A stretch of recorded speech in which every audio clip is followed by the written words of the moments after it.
Hola, buenas tardes chicos y chicas. En esta grabación voy a resolver el examen de límites y continuidad de funciones que hicisteis el lunes 30 de septiembre.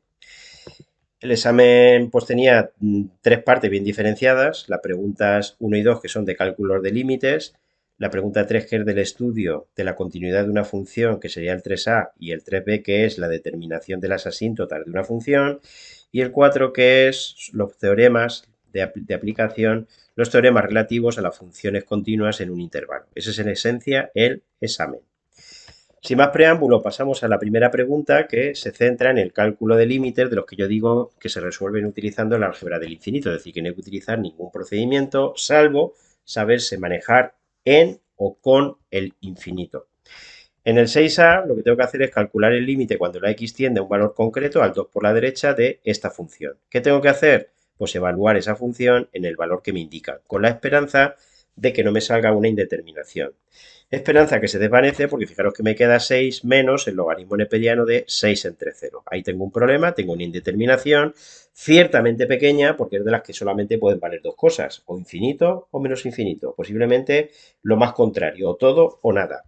Si trato de evaluar cuánto vale en este caso, tengo que ver a la derecha del 2 que el numerador evidentemente es positivo. Cojo un valor cerca del 2 por la derecha, valdrá un poquito más de 6, positivo, a mí me interesa el signo, y cualesquiera que sea el valor que yo coja cerca del 2 por la derecha, cuando le resto 2, que es más pequeño, también me va a quedar evidentemente positivo. Por lo tanto, me quedaría 6 menos el logaritmo neperiano de infinito. Siguiente pregunta, ¿cuánto vale el logaritmo neperiano de infinito? Lo que yo os digo, ¿me sé desenvolver con el infinito? Pues tengo que saber que el logaritmo neperiano es el exponente al que tengo que elevar si quiero que me quede infinito. ¿A cuánto tengo que elevar si quiero que me quede infinito? Pues la respuesta es infinito. Por lo tanto, me quedaría 6 menos infinito, lo cual vale menos infinito. En el b tengo que calcular el límite, en este caso no es en un valor concreto, sino que es en el menos infinito, es decir, cuando me voy hacia la izquierda, de esta función, que como veis es una base elevado a un exponente. Para poder calibrar o calcular cuánto vale esta expresión, tendré que saber cuánto vale la base en el menos infinito, cuánto vale el exponente en el menos infinito. En ambos casos, se trata de dos fracciones algebraicas y yo sé que para calcular el límite en el menos infinito o en el infinito de fracciones algebraicas, tengo que dividir entre sí los coeficientes de la máxima potencia. Por ello, la base en el menos infinito, dividiendo los coeficientes de la x, que es la máxima potencia, valdría 5 medios, mientras que en el menos infinito sería 2 entre 0. La máxima potencia es x cuadrado, numerador hay 2, denominador ninguna, 0.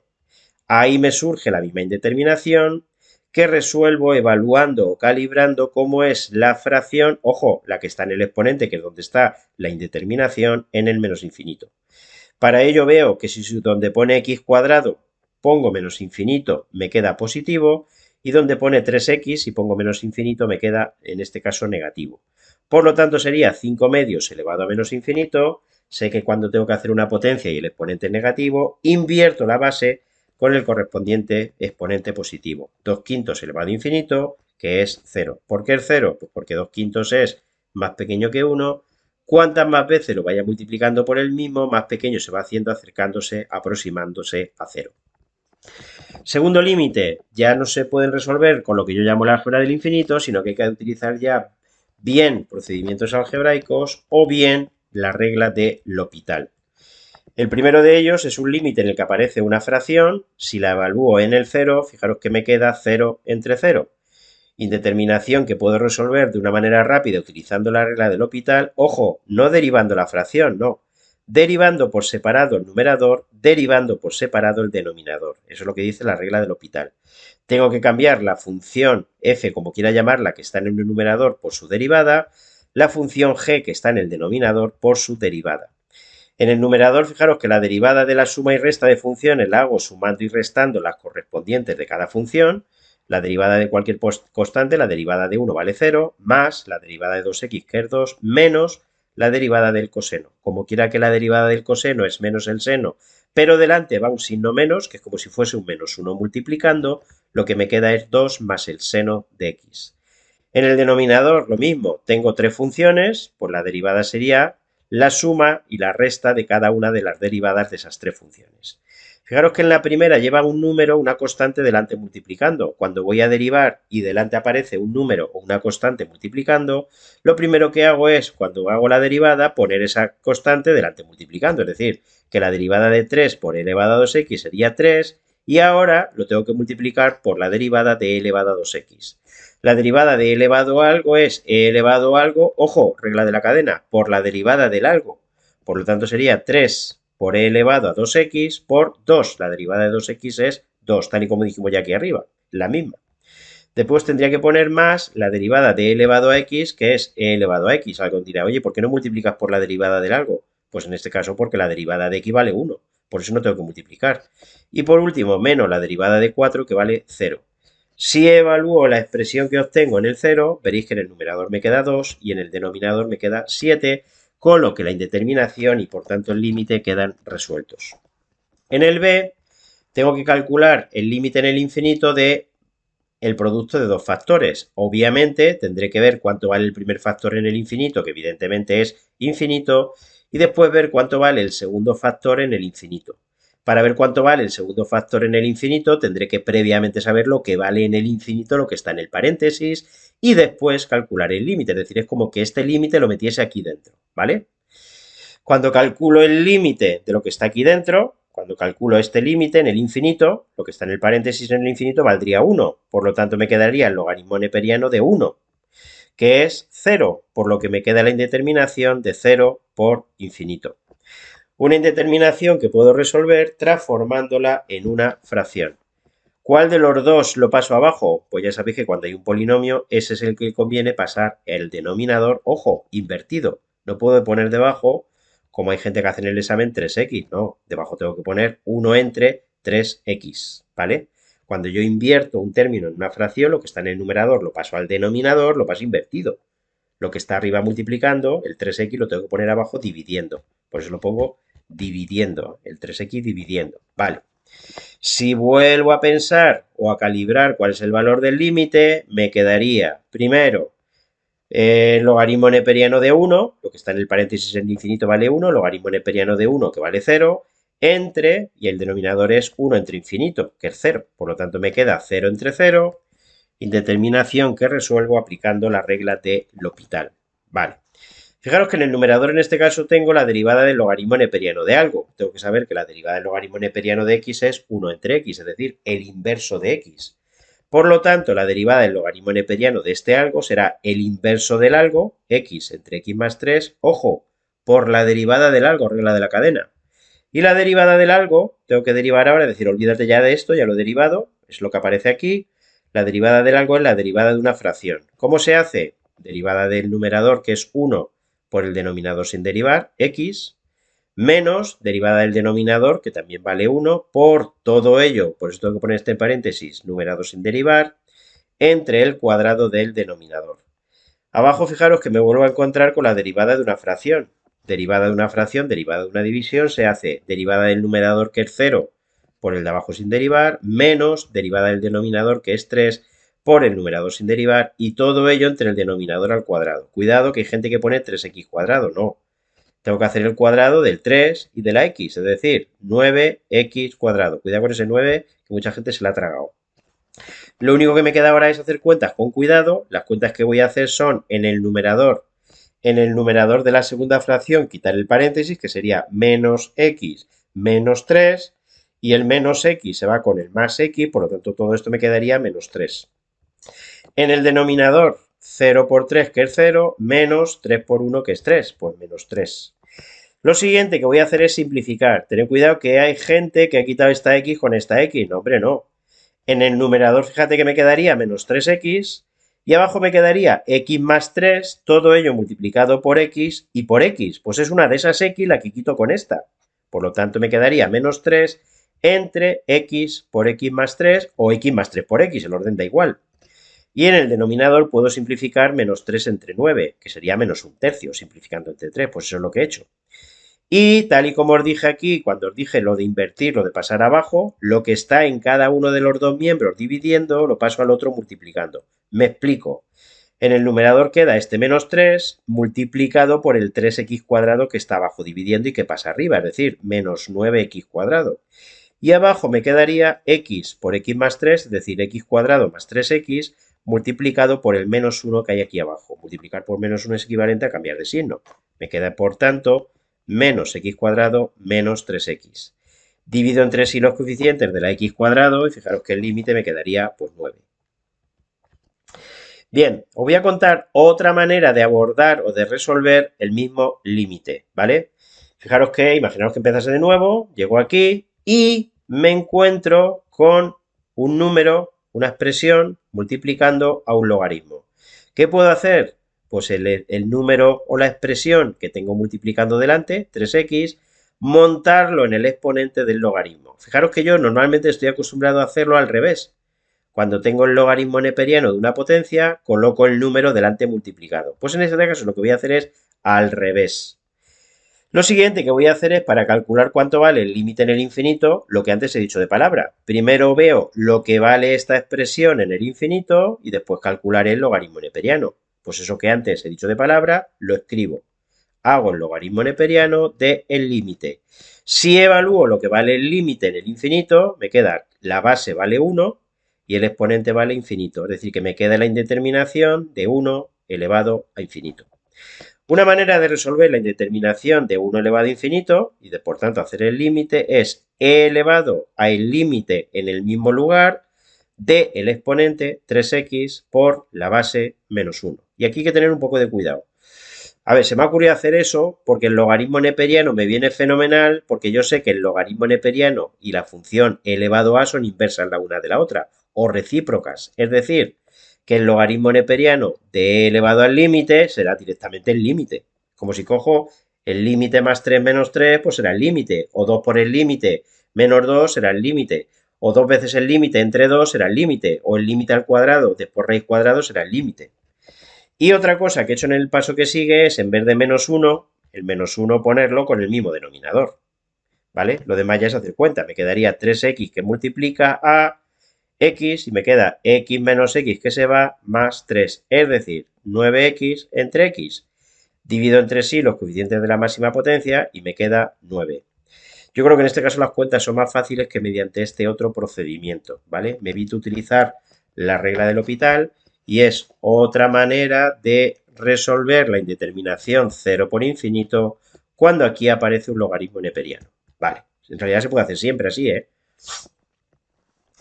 Voy a hacer ahora el del apartado C, que es el límite cuando la x tiende al 1 por la izquierda de otra potencia. ¿Qué tengo que hacer? Pues ver cuánto vale la base y elevarla a lo que vale el exponente. Fijaros que si evalúo lo que vale la base en el 1, me queda e elevado a 1 menos 1, que es 0, elevado a 0, que es 1. Y en el exponente, si donde pone x pongo 1, me queda 3 entre 0. De nuevo la indeterminación, que ya nos sale por tercera vez en lo que llevamos de examen. Algo entre 0 siempre vale infinito o menos infinito. Fijaros que cerca del 1 por la izquierda, imaginaros que yo cogiese, por ejemplo, el 0,9, el numerador sería positivo, aproximadamente 3. Y el denominador, si a 1 le resto 0,9, a 1 le resto 0,9 sería positivo. Aquí pone negativo y debería poner positivo. Por lo tanto, sería directamente 1 elevado a infinito, ¿vale? Esto está mal. Queda directamente 1 elevado a infinito. ¿Cómo resuelvo la indeterminación de 1 elevado a infinito? Pues la puedo hacer elevado a el límite cuando la x tiende a ese valor de el exponente por la base menos 1. Fijaros que lo que está delante en el 1 por la izquierda me queda 3x entre 1 menos x, que esto sería infinito, y sería infinito, no menos infinito. Y aquí que me quedaría 0, es decir, me queda 0 por infinito. ¿Qué tengo que hacer? Pues transformarlo en una fracción, lo tengo a huevo. En el numerador me quedaría 3x por elevado a x menos 1 y en el denominador 1 menos x. Si donde pone x sustituyo, me quedaría e elevado a 0 entre 0. Indeterminación que puedo resolver aplicando la regla de L'Hopital. Para ello, fijaros que en el denominador, en el numerador perdón, tengo una multiplicación. La derivada de una multiplicación se hace la derivada del primer factor, es decir, la derivada de 3x, que sería 3 por el factor que está a la derecha, más la derivada del factor que está a la derecha, que sería la derivada de e elevado a x menos 1, que es e elevado a x menos 1, por la derivada de x menos 1, que sería 1, es decir, e elevado a x menos 1, menos la derivada de 1, que es 0, es decir, la derivada del segundo factor es e elevado a x menos 1. Y eso lo tengo que multiplicar por el primero sin derivar. Y todo ello lo tengo que dividir, regla del Hospital, entre la derivada del denominador que vale menos 1. Si evaluáis lo que queda, veréis que queda e elevado a menos 3 o lo que es lo mismo, 1 entre e elevado a 3. Y aquí está el mismo límite, pero hecho mediante el segundo procedimiento que sabéis que me permite resolver o abordar cualquiera de las indeterminaciones en las que quedan con exponentes, no solamente la de 1 elevado a infinito. Lo que hago en este caso para calcular el límite es aplicar la fórmula de que una expresión x es lo mismo que e elevado al logaritmo neperiano de x, lo que antes os dije. ¿Vale? 3 es lo mismo, el que no se lo cree, que coja la calculadora, que e elevado al logaritmo neperiano de 3. ¿Por qué? Pues porque la función e elevado a y logaritmo neperiano de son recíprocas o inversas. Aplico en este caso lo del e elevado al logaritmo neperiano y hago lo que antes os dije. Normalmente antes, fijaros, lo que hice fue al revés. Intercambiar el límite con el logaritmo sacándolo fuera. Ahora es el logaritmo neperiano el que meto dentro. Pero fijaros que me encuentro con el logaritmo neperiano dentro, lo que tengo es, ¿qué? Pues el logaritmo neperiano de una potencia. ¿Cómo lo hago? Poniendo el exponente por el logaritmo neperiano de la base. Y el logaritmo neperiano de e elevado a algo es el algo, por el mismo motivo que estamos reiteradamente explicando. Quitas el paréntesis, haces las operaciones y me queda, pues evidentemente, lo mismo, ¿vale? Dos formas distintas de calcular el mismo límite. Bien, sin más preámbulos, vamos a pasar a la función en la que tengo que determinar o estudiar la continuidad. Esto es lo primero que tengo que tener claro, que es una función definida a trozos. El primer trozo va hasta el 0 incluido, el segundo trozo va desde el 0 hasta el 4 sin incluir y el último trozo va desde el 4 en adelante, ¿vale? Bien. Voy a determinar o voy a estudiar si la función dentro del primer trozo, por eso pongo esta raya, es decir, desde el 0 hacia atrás, tuviera algún problema. Fijaros que aparece una división, lo cual me exige que el denominador sea distinto de 0. Veo cuáles son los valores donde el denominador vale 0, resuelvo la ecuación y me queda el 1 y el menos 2. Y me tengo que plantear si el 1 y el menos 2 son valores problemáticos en este caso. Fijaros que el 1 no es problemático porque aunque da problemas en esta expresión, pero el 1 no es de los valores con los que calculo lo que vale la función utilizando esta expresión. Fijaros que el 1 entraría en esta habitación, está entre 0 y 4, por lo tanto tendría que calcularlo utilizando esta otra expresión. Por lo tanto, del 1 me olvido. Pero no el menor 2. Fijaros que el menor 2 sí que me da problemas. Por lo tanto, la x tiene que ser distinto de menos 2 para que no me dé problemas. A efectos de estudiar la continuidad, tendré que determinar, ver qué ocurre en el menor 2. Segundo tramo, hay un logaritmo, por lo tanto, sobre lo que actúa el logaritmo, que no es x, es 4 menos x, tiene que ser estrictamente mayor que 0. Resuelvo la inecuación. Para resolver esta inecuación, recordar que cuando tengo lo que me lleva delante de la x negativo, tengo que cambiar de signo y cambiar el sentido de la desigualdad, es decir, me queda que la x tiene que ser menor que 4, cosa que ocurre en todo este tramo, en el tramo que va de 0 a 4, sin incluir, se cumple estrictamente esta condición. Y en la parte última me encuentro con una raíz cuadrada, lo cual exige que sobre lo que actúe sea mayor o igual que 0. Aquí sí me valdría el igual. Veo cuáles son los valores donde vale 0, que son el 0 y el menos 1, y para resolver esta inecuación evalúo en cada tramo, y me quedaría que en el primer tramo esta expresión es positiva, entre menos 1 y 0 es negativa, y a partir del 0 es positiva. ¿Hay algún problema entonces a partir del 4? Pues no, el 4 estaría por aquí y a partir del 4 no hay ningún problema porque la expresión de la que calculo la raíz es positiva. Bien, ¿qué tendría que hacer entonces para estudiar la continuidad? Pues tendría que ver qué ocurre en los valores donde se me juntan los diferentes tramos, que lo previsible o esperable es que la función no sea continua, el 0 y el 4, además del menor 2, que es un valor que he deducido que da problemas en relación con la primera función. Empiezo con el menor 2 y tengo que calcular el límite por la izquierda, el límite por la derecha y el valor de la función justo en el menor 2. Y empiezo por ahí. La función en el menor 2 no existe porque no se puede dividir entre 0. Es decir, el menor 2 no estaría en el dominio, digo no estaría porque no me lo piden. Si me lo hubiesen pedido, tendría que haber quitado el menor 2 del dominio de la función. Veo ahora qué ocurre cuando me acerco al menor 2 por la derecha y si sustituyo me queda 0 entre 0. En ambos casos, tanto por la izquierda como por la derecha, indeterminación que resuelvo en ambos pasos por la regla del L'Hopital y que hace que me dé como valor de ese límite 2 tercios, en ambos casos.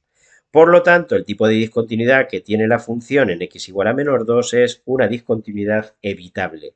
Cuando me acerco tanto por la izquierda como por la derecha, la función se acerca a 2 tercios, pero en el menor 2 no existe la función. Gráficamente habría un agujero.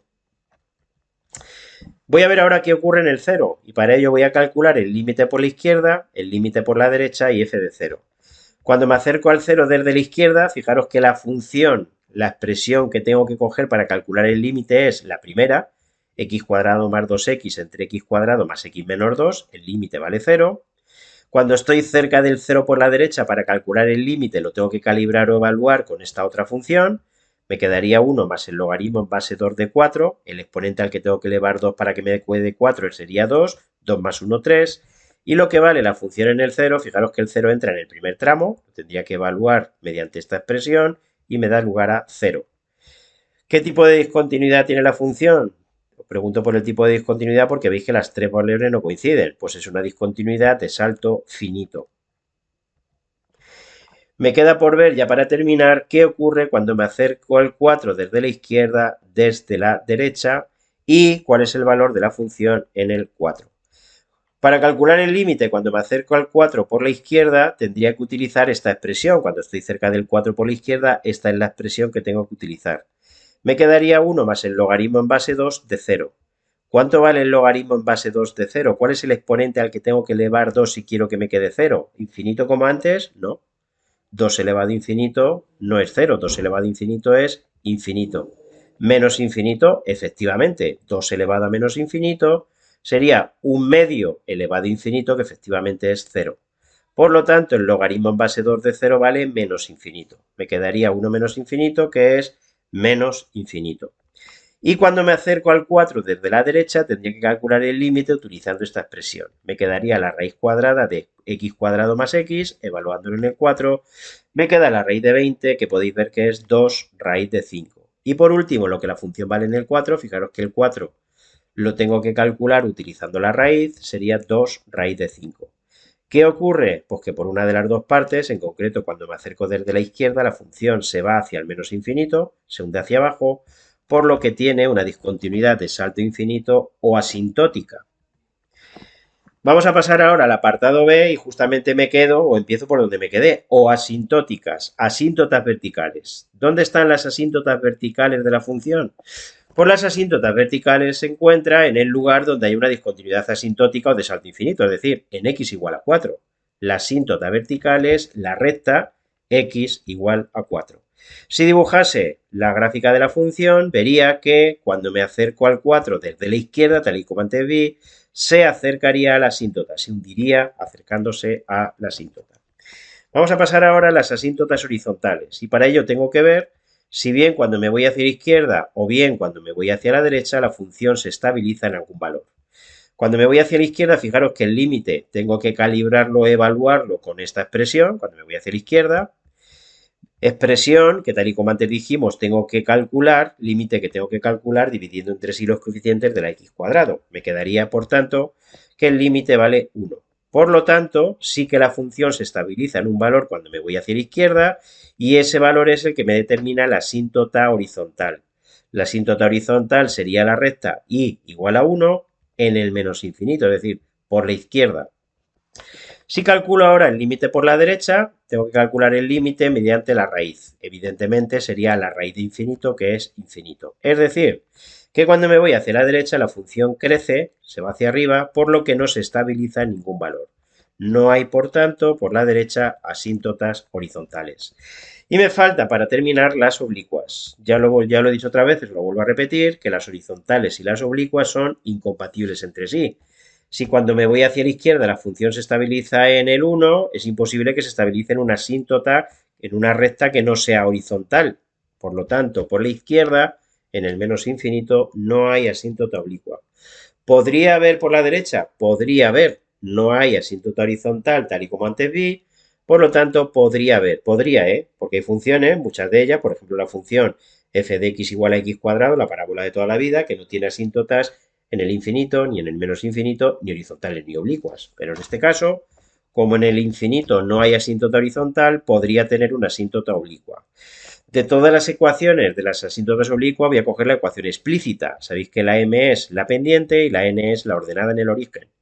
Para calcular la pendiente, lo que veo es cuánto vale el límite en el infinito, perdón, por la derecha, que es por donde estoy viendo la asíntota oblicua, de f de x entre x. En este caso, de la raíz de x cuadrado más x entre x. Ya os lo he dicho otra vez, lo volvemos a repetir, que para calcular límites en el infinito o en el menos infinito de fracciones algebraicas y o de funciones con raíces, tengo que hacerlo dividiendo entre sí los coeficientes de la máxima potencia. ¿Cuál es la máxima potencia? Pues alguien diría x cuadrado. No, porque x cuadrado está dentro de una raíz cuadrada. Por lo tanto, en el infinito, lo que aparece en el numerador sería la raíz de x cuadrado, es decir, x. Por lo tanto, la máxima potencia es x. ¿Cuántas x hay en el numerador? Pues una. Y en el denominador, otra. Por lo tanto, la m valdría 1. Y para calcular la n tendría que hacer el límite en el infinito de f de x menos mx. Límite en el infinito de f de x menos la m que vale 1 multiplicado por x. El límite me queda infinito menos infinito, que es una indeterminación que sabéis que se resuelve cuando hay raíces transformándolo en una fracción mediante el conjugado. Multiplico por el conjugado. Cuando digo en la práctica multiplico por el conjugado, habría que añadir y divido para que este igual sea cierto. Siempre que un factor lo multiplico por algo, para que se mantenga la igualdad lo tengo que dividir por ese algo. Bien. Fijaros que en el numerador me queda suma por diferencia, suma de dos factores por la resta por suma de dos factores, la suma de dos factores por la resta de esos dos mismos factores. ¿Qué tengo que hacer? El cuadrado del primero, que sería x cuadrado más x, menos x cuadrado, menos el cuadrado del segundo, es decir, que me quedaría x. Y ahora tengo que volver a pensar, igual que aquí antes, sin meter la pata. ¿Cuál es la máxima potencia? Sí, seguro que todo el mundo lo va a decir bien, x. ¿Cuántas x hay arriba? Una. Y abajo, cuidado, 2. Uno diría, ¿cómo que 2? Sí, 2. En el infinito, donde aquí pone raíz de x cuadrado más x, el que decide lo que ocurre es el monomio de mayor grado. Es decir, este es como si no contase, por lo tanto me quedaría la raíz de x cuadrado que es x. Por lo tanto, en el infinito tengo una x de aquí y otra x de aquí, es decir, 2. Por lo tanto, la n valdría 2. Y esta sería, por tanto, todas las asíntotas que tiene la función. Una asíntota vertical x igual a 4, una asíntota horizontal por la izquierda igual a 1 y una asíntota oblicua por la derecha, o en el infinito, y igual a x más un medio. Pasamos al 4, que yo creo que es el más fácil. Tengo que enunciar el teorema de Bolzano. Sabéis que en esencia lo que dice el teorema de Bolzano es que si una función es continua en un intervalo cerrado y pasa de ser positiva a negativa o de ser negativa a positiva, necesariamente ha de pasar por el cero, ¿vale? Pues eso que he dicho de palabra es lo primero que tengo que escribir. La manera de escribirlo sabéis cuál es. Dado una función que cumple, primero, que sea continua en un intervalo cerrado. Segundo, que en los extremos del intervalo cerrado tome valores de distinto signo. Esto que está aquí escrito en la manera de eso que decimos de palabra. Necesariamente lo que afirma el teorema de Bolzano es que hay un valor del interior del intervalo. Esto es lo que significa esto. Existe un valor c entre a y b en el que la función vale 0. Yo creo que fácil. Segundo, me dice ahora que un objeto es lanzado hacia arriba con una velocidad inicial de 45 metros por segundo. Se analiza cómo varía la velocidad en función del tiempo transcurrido. Hombre, alguno lo preguntó en el examen. ¿La velocidad varía de forma continua? Claro que sí, la velocidad varía de forma continua, va decayendo hasta que llega al punto más lento, es decir, se va parando, va perdiendo velocidad hasta que llega al punto más alto por efecto de la gravedad y después comienza de nuevo a caer de una manera también continua, no constante. Muchas veces uno confunde lo de constante con continuo. Es decir, va acelerándose, pero la variación de la velocidad se hace de manera continua. Vale. ¿Qué diría entonces el teorema de Bolzano? Pues hombre, lo primero es, tengo que tener claro que la función que interviene en este problema es la velocidad. La velocidad es una función que varía de forma continua a lo largo del tiempo. Sabemos que en el intervalo que va desde 0 hasta 4, es decir, durante esos 4 segundos, la función ha variado de forma continua, que sería la primera hipótesis, ese sería el intervalo cerrado. Sé que la velocidad en el cero, es decir, la velocidad al principio, la velocidad inicial, v sub 0, que como se le llama en física, es positiva, 45 metros por segundo, y que la velocidad a los 4 segundos era negativa. Era negativa porque estaba cayendo, ¿va? Hacia abajo. ¿Qué va a afirmar el teorema de Bolzano? Pues que hay un instante, hay un valor entre el 0 y el segundo 4 en el que la velocidad vale 0. Eso dice el teorema de Bolzano. Hay un momento, hay un instante en el que la velocidad vale 0. ¿Tengo que dar la interpretación física? Pues hombre, yo creo que la interpretación física es bastante claro, ¿no? Si hay un momento en el que la velocidad vale 0, significa pues que el objeto se para. ¿Por qué se para? Pues por efecto de la gravedad, y ahí depende de la profundidad de lo que quieras analizar. A mí me valdría con decir que hay un momento en el que la velocidad vale 0, momento en el cual el objeto se para y empieza a caer. Pues esa sería la interpretación física. Y el B, ¿qué diría en este caso el teorema de los valores intermedios de Darboux? Pues lo que diría en este caso es que la velocidad en el instante o en los instantes que va o en el intervalo que va entre el momento inicial y los 4 segundos toma todos los valores posibles entre los menos 35 metros por segundo y los 45 metros por segundo. Aquí debería poner metros por segundo. Yo creo que es fácil también, ¿no? Y vamos a hacer ahora el 4C. En el 4C me dicen que aplicando el teorema de Bolzano tengo que demostrar que esa ecuación tiene al menos una solución dando un valor aproximado hasta las centésimas de dicha solución. Bueno, tengo que tener claro y tengo que escribir, lo tengo que escribir bien, que la ecuación que me plantean es equivalente, tiene las mismas soluciones, ¿vale? Que esta de aquí, ¿vale? Esta ecuación tiene las mismas soluciones que si me llevo toda a la izquierda. Y tengo que tener claro que las soluciones de la ecuación se corresponden con los valores en los que la función vale 0. Eso es lo que tengo que tener claro.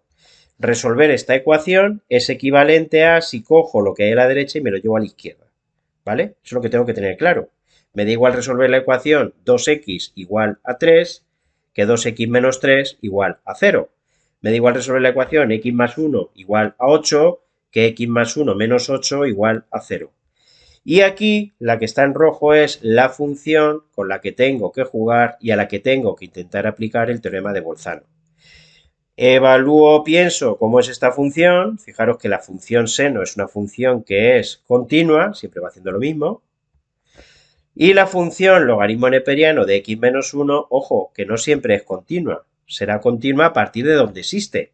Será continua a partir del 1. Es decir, que la función f tal y conforme está construida es continua en el intervalo que va desde el 1 sin incluir en adelante. ¿Qué tengo que hacer? Pues encontrar un tramo, un intervalo cerrado, de modo que en uno de los extremos la función sea positiva y en otro de los extremos que sea negativa. Lo suyo jugar con la calculadora. Si jugáis con la calculadora veréis que el intervalo que me vale es el que va desde 2 hasta 3. En el 2 la función es positiva, en el 3 es negativa. Por lo tanto, existirá un valor en el intervalo que va de 2 a 3 en el que la función vale 0, pero volviendo hacia atrás, decir que la función vale 0 equivale a decir que ese valor es solución de la ecuación. Por lo tanto, acabamos de demostrar, utilizando el teorema de Bolzano, que existe una solución entre 2 y 3. Ya habría acabado si no fuese porque me piden que tengo que dar una aproximación hasta las centésimas. Sigo jugando con la calculadora. Entonces, lo que yo he hecho aquí es jugando con la calculadora, podéis ver que la solución está entre 2 y 2,1 y concretando más, está entre 2,03, perdón, entre 2,04 y 2,05. Fijaros que en el 2,04 es positiva y en el 2,05 es negativa. Por lo tanto, puedo asegurar que existe un valor entre 2,04 y 2,05 en el que la función vale 0, es decir, que es solución de la ecuación. Os pregunto, ¿qué amplitud tiene este intervalo? Pues este intervalo tiene una amplitud de una centésima, ¿no? Por lo tanto, si yo sé que la solución es cualesquiera de los valores que estoy marcando ahora con la flecha, la distancia, el error que yo cometo, la aproximación, será menor que el ancho del intervalo, que es una centésima. Por lo tanto, me da igual dar este valor que este otro, cualesquiera de ellos sería una aproximación hasta la centésima de la solución. Da igual dar 2,04 que 2,05 o incluso el del medio, que sería el 2,045. Y eso es todo. Si tenéis alguna duda, pues lógicamente lo preguntáis.